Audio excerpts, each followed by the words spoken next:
8, 7, 6, 5, 4, 3, 2, 1, 0. Plus 5 seconds. Lift off normal. Here we have a majestic liftoff of LVM-3 M4 rocket carrying India's prestigious Chandrayaan-3 spacecraft. P2 tracking.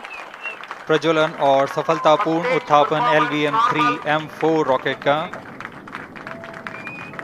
यह भीमकाय rocket आसमान को चीरते हुए अपनी भयानक दहाड़ से चारों ओर कंपन उत्पन्न कर रहा है। इसे हम यहाँ महसूस कर सकते हैं और यही दहाड़ है जो वैज्ञानिकों को रोमांचित करती है। LVM-3 के उत्थापन के साथ ही हमारे अंतरिक्ष यान चंद्रयान-3 की चंद्रमा की यात्रा प्रारंभ हो चुकी है। As the rocket is soaring through the clear skies, every second moving closer to the accomplishment of the most important milestone in its mission to moon. Every Indian witnessing the launch live is content with the feeling of watching history in the making.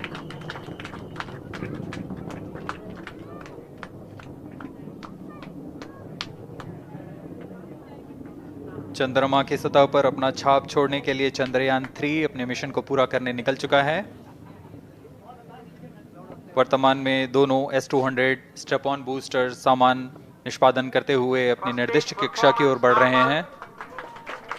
The S-200 motors thrusting simultaneously, generating a peak thrust of close to 6,000 kilonewtons in vacuum. They are made of HTPB-based solid propellant, 204.5 tons in each strap-on. Close to 2 tons of propellant being burnt each second.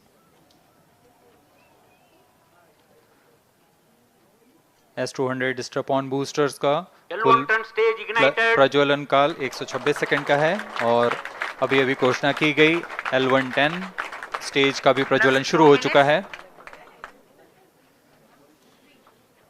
Apart from the strap-ons, the core stage has also commenced its operation. This stage, based on combination 200 stages are separated of hypergolic earth storable liquid propellants UH-25 and N2O4. Now the S-200s have been separated. घटनाक्रम के अनुसार इस यान से S-200 strap-on boosters को सफलतापूर्वक पृथक कर दिया गया है। यह काम सेपरेशन मोटर्स की मदद से किया जाता है। इसके बाद L110 तरल नोदक पर आधारित और विकास इंजन के साथ यह चरण सामान्य निष्पादन करता हुआ अपनी उद्दिष्ट कक्षा की ओर बढ़ रहा है।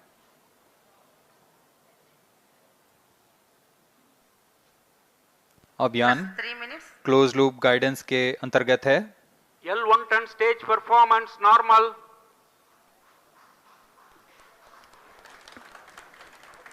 The trajectory of launch vehicle is closely following the prediction.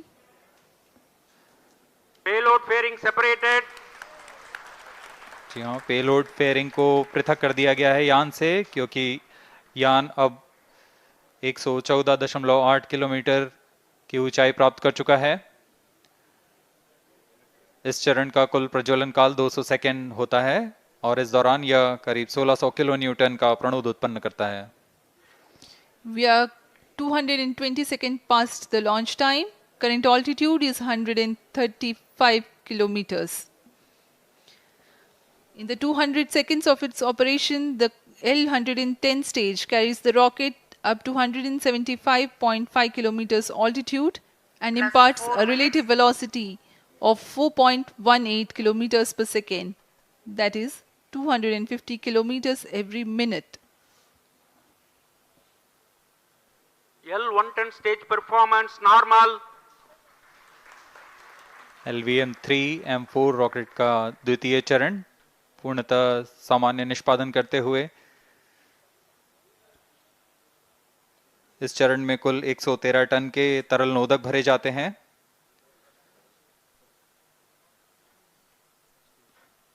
N2O4 तथा UH-25 अर्थ स्टोरेबल प्रोपेलेंट को ईंधन के रूप में प्रयोग किया जाता है इस चरण में।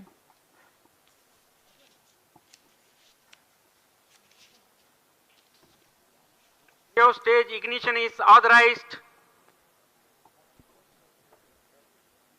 अगला चरण C25 का प्रज्वलन भावी है। plus 5 minutes.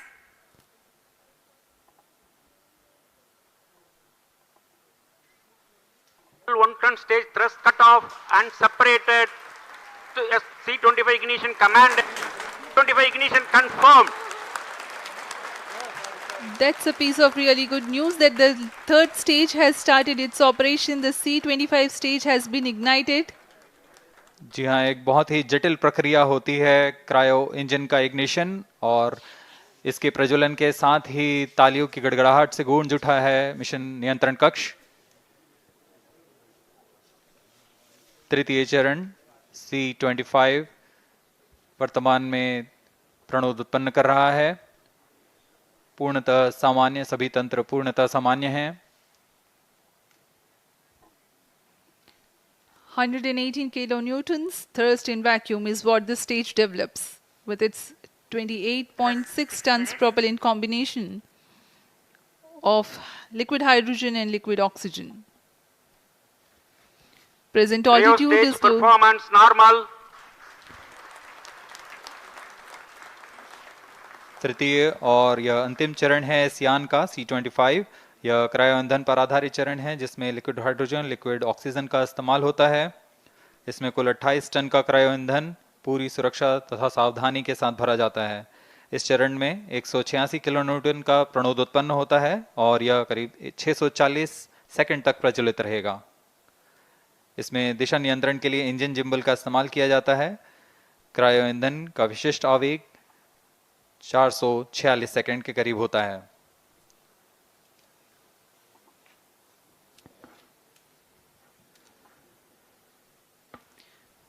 Currently, the rocket is at an altitude of 210 kilometers. Plus 7 minutes. While there is no much variation in altitude, this stage will add to the relative velocity immensely.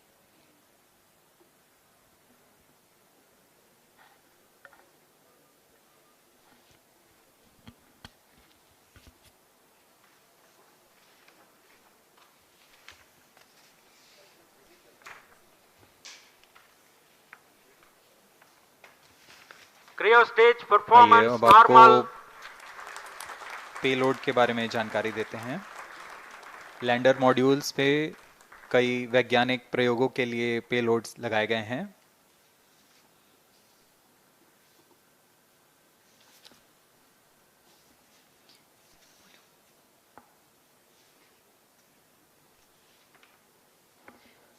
India's prestigious lunar landing spacecraft Chandrayaan-3 moving closer to its intended injection spot in the orbit.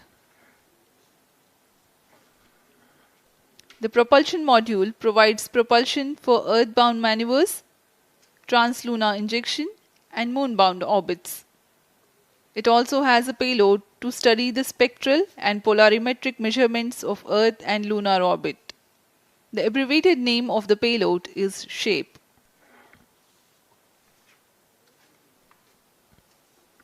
Among the payloads of the lander module, the following are included.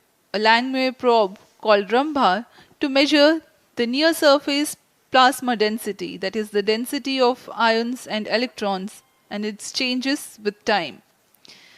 The second payload is Chandra's Surface Thermophysical Experiment, or CHASTE, to measure thermal properties of lunar surface near polar regions. To measure the seismicity around the landing site and delineating the structure of the lunar crust and mantle, payload ILSA is there. The rover, after its descent, will further the Cryo scientific stage study performance objectives normal. through its own payloads. For better understanding of chemical and mineralogical composition of lunar surface, LIBS, or laser-induced breakdown spectroscope, is included. Another payload is the alpha particle X-ray spectrometer. जी हाँ, lander module में 3 payload हैं, rover में 2 और propulsion module में 1 payload भेजा गया है। चंद्रयान 3 के स्वदेशी लैंडर और रोवर में नितभारों का इस्तेमाल किया जा रहा है। यह अंतर्ग्रही मिशन के लिए भी आवश्यक तकनीकों का प्रदर्शन करेंगे। लैंडर के पास यह क्षमता है कि वह चंद्रमा की उबड़-खाबड़ सतह में भी बड़ी सावधानी से उतर सकेगा और रोवर को बाहर लाने के लिए और संचार सुविधाएं प्रदान करने के लिए सक्षम होगा। चंद्रयान 3 के लैंडर और रोवर में कुल 6 नितभार हैं। Radio astronomy of moon bound hyper sensitive ionosphere and atmosphere, जिसे शॉर्ट में रंभा कहा जाता है, यह चंद्रमा की सतह के पास प्लाज्मा के घनत्व तथा समय के साथ बदलाव का मापन करेगा। इसके बाद चंद्र सरफेस थर्मोफिजिकल एक्सपेरिमेंट चंद्रमा के ध्रुवीय सतह के आसपास की थर्मल प्रॉपर्टीज का मापन करेगा। Instrument for lunar seismic activity landing site के आसपास के क्षेत्र में भूकंप जैसी गतिविधियों का पता लगाएगा। रोवर में चंद्रमा की सतह के तत्वात्मक विश्लेषण के लिए लेजर इंड्यूस्ड ब्रेकडाउन स्पेक्ट्रोस्कोप और अल्फा पार्टिकल एक्सरे स्पेक्ट्रोस्कोप इसका इस्तेमाल किया जा रहा है। एक बहुत ही दिलचस्प वैज्ञानिक नितभार है shape स्पेक्ट्रोपोलैरिमेट्री of habitable planet earth, जो कि चंद्रमा से पृथ्वी से परावर्तित नियर इंफ्रारेड किरणों का विश्लेषण दूसरे जीवन सहायक ग्रहों को खोजने में मदद करेगा।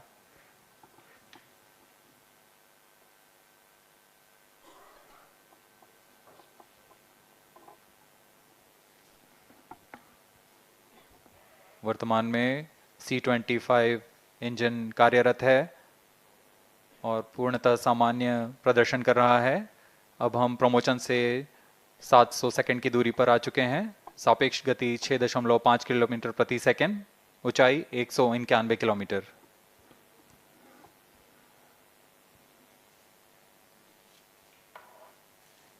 As we have told you about the Chandrayaan 3's upgrades in the aspects of enhanced robustness through extensive ground tests and simulation. During the last phase of landing, the module will have a vertical velocity of less than 1 meter per second and a horizontal velocity of less than 0.5 meters per second from a height of 3 meters. The lander legs are designed to be robust enough to thrive the impact.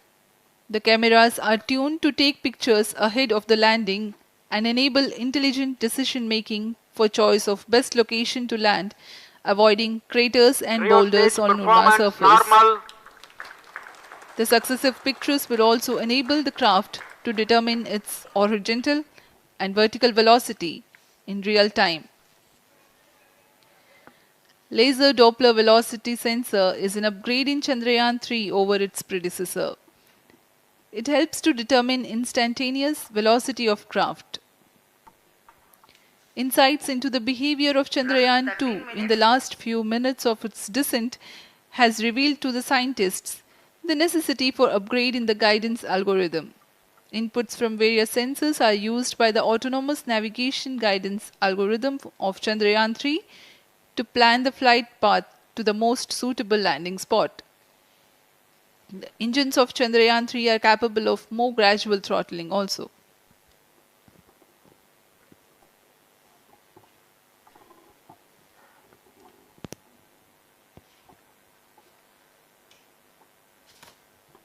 वर्तमान में हम promotion से 817 second की दूरी पर आ चुके हैं। करीब 950 सेकंड पर तृतीय चरण क्रायोजेनिक इंजन को शट ऑफ कर दिया जाएगा।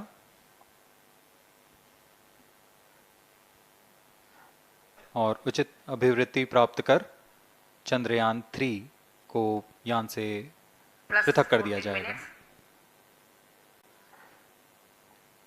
चंद्रयान 3 को LVM-3M4 द्वारा एलिप्टिकल पार्किंग ऑर्बिट में लॉन्च करने के पश्चात 170 किलोमीटर की पेरिजी पर क्रमशः 5 बार मैन्यूवरिंग कमांड दिया जाएगा।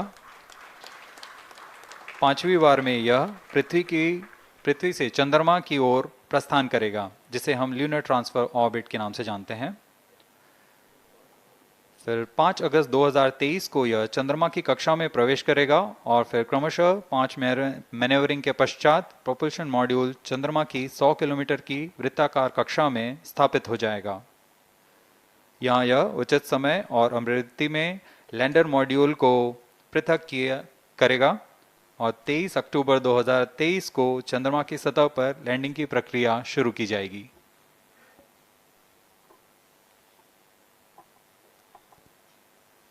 Plus 15 minutes.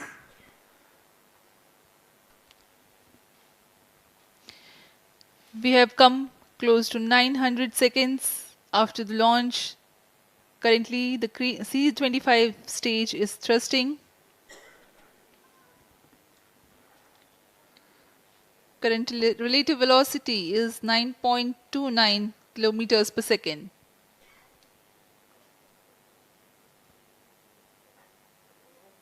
जी हाँ, कुछ ही क्षणों में हम देखेंगे तृतीय चरण LVM-3M4 रॉकेट का चंद्रयान को उद्दिष्ट कक्षा की ओर ले जा रहा है और उद्दिष्ट कक्षा प्राप्त होते ही और उचित अभिवृद्धि प्राप्त होते ही चंद्रयान 3 को अंतक्षेपित कर दिया जाएगा। Cryo stage thrust cutoff.